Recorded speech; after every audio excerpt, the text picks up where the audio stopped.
ಮೋದಿ ಅವರ ಆಡಳಿತದಲ್ಲಿ ಟ್ರಾನ್ಸ್ಪರೆನ್ಸಿ ಇಲ್ಲ ಅನ್ನೋದು ಕಾಂಗ್ರೆಸ್ನವರ ನೇರ ಆರೋಪ. ಯಾಕಂದ್ರೆ ಜವಾಹರ್ಲಾಲ್ ನೆಹರು ಅವರು ಕೂಡ 75 ಪ್ರೆಸ್ ಮೀಟ್ ಮಾಡಿದ್ರು. ಮನಮೋಹನ್ ಸಿಂಗ್ ಅವರು 114 ಪ್ರೆಸ್ ಮೀಟ್ ಮಾಡಿದ್ರು. ಒಂದೇ ಒಂದು ಪ್ರೆಸ್ ಮೀಟ್ ಅನ್ನ ನರೇಂದ್ರ ಮೋದಿ ಅವರು ಮಾಡಿಲ್ಲ. ನೀವು ಹೇಳ್ಬೇಕಾದ್ರೆ ಅವ್ರು ಸಾಧನೆ ಮಾತ್ರ ಹೇಳ್ತಿದ್ರ, ಒಂದು ಸಣ್ಣ ಲೋಪನೂ ಕೂಡ ಹೇಳ್ತಾ ಇಲ್ಲ. ಜವಾಹರ್ಲಾಲ್ ನೆಹರು ಅವರು ಮನಮೋಹನ್ ಸಿಂಗ್ ಅವರು ಮನ್ ಕಿ ಬಾತ್ ಮೂಲಕ ಉತ್ತರಿಸ್ತಿರ್ಲಿಲ್ಲ. ಮನ್ ಕಿ ಬಾತ್ ಒಂದು. ಎರಡನೇದು, ಸಂಸತ್ನಲ್ಲಿ ಅತಿ ಹೆಚ್ಚು ಕುಳಿತು ಎಲ್ಲರ ಪ್ರಶ್ನೆಗಳಿಗೆ ಸಂಸತ್ನಲ್ಲೇ ಉತ್ತರ ಕೊಟ್ಟಿದ್ದಾರೆ. ಮೂರನೇದು, ಒಂದು ದಿನವೂ ರಜೆ ತೆಗೆದುಕೊಳ್ಳದೆ ಇರತಕ್ಕಂತ ಪ್ರಧಾನ ಮಂತ್ರಿ ಯಾರು ಅಂದ್ರೆ ಅದು ನರೇಂದ್ರ ಮೋದಿ ಅವರು. ಅಷ್ಟು ಮಾತ್ರ ಅಲ್ಲ, ಯಾವುದೇ ಭ್ರಷ್ಟಾಚಾರದ ಆಪಾದನೆ ಇಲ್ಲದೆ ಇರುವ ಪ್ರಧಾನ ಮಂತ್ರಿ ಯಾರು ಅಂದ್ರೆ ಅದು ನರೇಂದ್ರ ಮೋದಿ ಅವರು. ಜವಾಹರ್ಲಾಲ್ ನೆಹರು ಕಾಲದಲ್ಲಿ ಮುಂಡ್ರಾಜಿ ಹಗರಣ ನಡೆದಿತ್ತು. ಜವಾಹರ್ಲಾಲ್ ನೆಹರು, ಇಂದಿರಾ ಗಾಂಧಿ ಕಾಲದಲ್ಲಿ 108 ಹಗರಣಗಳು.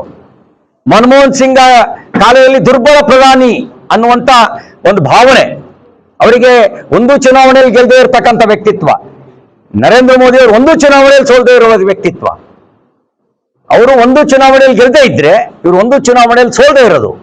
ಹೀಗೆ ಉತ್ತರ ಕೊಡಬಾರ್ದು ಅಂತ ಏನಾದ್ರು ಆಯ್ತಾ? ನೋಡಿ, ಪ್ರಧಾನಿ ಆದವರು ಮೊದಲ ಸೇವಕ ಅಂತ ಹೇಳ್ತಾರೆ ದೇಶಕ್ಕೆ. ಉತ್ತರ ಕೊಡಬಹುದಲ್ಲ? ನೋಡ್ರಿ, ಸರ್ವ ಪಕ್ಷಗಳ ಸಭೆ ಕರೀತಾರೆ, ಅವರೇ ಭಾಗಿಯಾಗಿಲ್ಲ. ವಿರೋಧ ಪಕ್ಷದ ಯಾರು ನೆಕ್ಸ್ಟ್ ಇವರು ಅಮಿತ್ ಶಾ ಅವರು ಕಳಿಸ್ತಾರೆ, ಅವರೇ ಭಾಗಿಯಾಗಿಲ್ಲ. ಈ ತರದವನ್ನೆಲ್ಲ ಒಂದು, ನಮ್ಮ ಪ್ರಧಾನ ಮಂತ್ರಿಗಳು 140 ಕೋಟಿ ಭಾರತೀಯರಿಗೆ ಉತ್ತರದಾಯಿತ್ವವನ್ನು ಹೊಂದಿದ್ದಾರೆ. 140 ಕೋಟಿ ಭಾರತೀಯರು 3ನೇ ಬಾರಿಗೆ ಪ್ರಧಾನ ಮಂತ್ರಿ ಆಗಿರೋದೇ ಜನ ಕೊಟ್ಟಿರೋ ಪ್ರಮಾಣ ಪತ್ರ. ಪ್ರಧಾನ ಮಂತ್ರಿ ನರೇಂದ್ರ ಮೋದಿಜಿಯವರು ಅಧಿಕಾರ ವಹಿಸಿಕೊಳ್ಳಕ್ ಮುಂಚೆ 5 ರಾಜ್ಯಗಳಲ್ಲಿ ಬಿಜೆಪಿ ಅಧಿಕಾರದಲ್ಲಿ, ಈ 22 ರಾಜ್ಯಗಳಲ್ಲಿ ಬಿಜೆಪಿ ಅಧಿಕಾರದಲ್ಲಿ. ಇದೇ ಪ್ರಮಾಣ ಪತ್ರ. ಈ ಪ್ರಮಾಣ ಪತ್ರಕ್ಕಿಂತ ದೊಡ್ಡ ಪ್ರಮಾಣ ಪತ್ರ ಪ್ರಜಾಪ್ರಭುತ್ವದಲ್ಲಿ ಇಲ್ವೇ ಇಲ್ಲ. ಇದೇ ದೊಡ್ಡ ಪ್ರಮಾಣ ಪತ್ರ. ಜನ ಕೊಡುವ ಪ್ರಮಾಣ ಪತ್ರವೇ ದೊಡ್ಡ ಪ್ರಮಾಣ ಪತ್ರ. ಒಂದು ದಶಕಕ್ಕಿಂತ ಜಾಸ್ತಿ ಪ್ರಧಾನಿಯಾಗಿದ್ದಾರೆ, ಒಂದೇ ಒಂದು ಸಣ್ಣ ತಪ್ಪು ಮಾಡಿಲ್ಲ ಅಂತೀರಾ? ಮಾಡಿರೋದೆಲ್ಲ ಸರಿ. ಅವರು ದೇಶಕ್ಕಾಗಿ ಕೆಲಸ ಮಾಡಿದ್ದಾರೆ, ನಿಸ್ವಾರ್ಥಿಯಾಗಿ ಕೆಲಸ ಮಾಡಿದ್ದಾರೆ. ದೇಶಕ್ಕಾಗಿ ನಿಸ್ವಾರ್ಥಿಯಾಗಿ ಕೆಲಸ ಮಾಡಿದ್ದಾರೆ. ಇವತ್ತಿನವರೆಗೆ ನಾವು ಎದೆ ತಟ್ಟಿ ಹೆಮ್ಮೆಯಿಂದ ಹೇಳ್ಕೊಳ್ಳುವ ರೀತಿಯಲ್ಲಿ ಜಗತ್ತು ಅವ್ರನ್ನ ಗೌರವಿಸಿದೆ ಅಂತ ಹೇಳಿದ್ರೆ ಅದು ಭಾರತೀಯರಿಗೆ ಸಿಕ್ಕ ಗೌರವ. 32 ರಾಷ್ಟ್ರಗಳು ತನ್ನ ಅತ್ಯುನ್ನತ ನಾಗರಿಕ ಪ್ರಶಸ್ತಿಯನ್ನ ನಮ್ಮ ದೇಶದ ಪ್ರಧಾನಮಂತ್ರಿಗಳಿಗೆ ಕೊಟ್ಟಿದ್ದಾರೆ ಅಂದ್ರೆ ಈ ಯಾರಿಗೂ ಸಿಗದೇ ಇರೋ ಗೌರವ. ವಿರೋಧ ಪಕ್ಷಗಳಲ್ಲಿ ಪ್ರಧಾನಮಂತ್ರಿ ನರೇಂದ್ರ ಮೋದಿ ಅವರು 4398 ದಿನಗಳ ನೆಹರು ದಾಖಲೆಯನ್ನು ಅಳಿಸಿ ಒಂದು ಸ್ವತಂತ್ರ ಭಾರತದಲ್ಲಿ ಹೊಸ ದಾಖಲೆಯನ್ನು ನಿರ್ಮಾಣ ಮಾಡಿದ್ದಾರೆ. ನಿರಂತರವಾಗಿ ಪ್ರೈಮ್ ಮಿನಿಸ್ಟರ್ ಆಗಿ ಅತಿ ಹೆಚ್ಚು ಕಾಲ ಅಧಿಕಾರ ನಡೆಸ್ತಿರ್ತಕ್ಕಂಥ ದಾಖಲೆ ಅವ್ರದ್ದಾಗಿದೆ. ಅಷ್ಟು ಮಾತ್ರ ಅಲ್ಲ, ಅಭಿವೃದ್ಧಿಯಲ್ಲಿ ದಾಖಲೆ ನಿರ್ಮಾಣ ಮಾಡಿದ್ದಾರೆ. ಮೋದಿಜಿಯವರ ನೇತೃತ್ವದಲ್ಲಿ ಭಾರತ ಸುರಕ್ಷಿತವಾಗಿದೆ.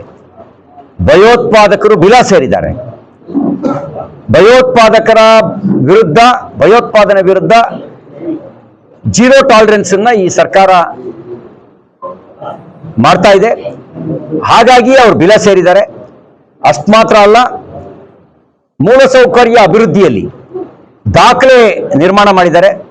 ಮುಂಚೆ 90,000 ಕಿಲೋಮೀಟರ್ ರಾಷ್ಟ್ರೀಯ ಹೆದ್ದಾರಿ ಇದ್ರೆ ಈಗ 1,60,000 ಕಿಲೋಮೀಟರ್. ಮುಂಚೆ 384 ಮೆಡಿಕಲ್ ಕಾಲೇಜ್ ಇದ್ರೆ ಈಗ 800ಕ್ಕೂ ಹೆಚ್ಚು ಮೆಡಿಕಲ್ ಕಾಲೇಜ್. ಮುಂಚೆ 74 ಏರ್ಪೋರ್ಟ್ ಇದ್ರೆ ಈಗ 160ಕ್ಕೂ ಹೆಚ್ಚು ಏರ್ಪೋರ್ಟ್ಗಳು. ರೈಲ್ವೆನಲ್ಲಿ, ರಾಷ್ಟ್ರೀಯ ಹೆದ್ದಾರಿನಲ್ಲಿ ಹೀಗೆ ಒಂದು ಹೊಸ ದಾಖಲೆ. ಈ ಸರ್ಕಾರ ರಿಫಾರ್ಮ್ಸ್, ಪರ್ಫಾರ್ಮ್ಸ್ ಮತ್ತು ಟ್ರಾನ್ಸ್ಫಾರ್ಮ್ಸ್ ಈ ಸೂತ್ರವನ್ನು ಆಧರಿಸಿ ಕೆಲಸ ಮಾಡ್ತಾ ಇದೆ. ಸರ್ಕಾರದ ಯೋಜನೆಗಳ ಲಾಭ ಕಟ್ಟಕಡೆಯ ಬಡವನಿಗಾಗ್ತಾ ಇದೆ, ಅಂತ್ಯೋದಯದ ಹೆಸರಿನಲ್ಲಿ. ಇದೆಲ್ಲದರ ಲಾಭ ಕಟ್ಟಕಡೆಯ ಬಡವನಿಗಾಗ್ತಾ ಇದೆ.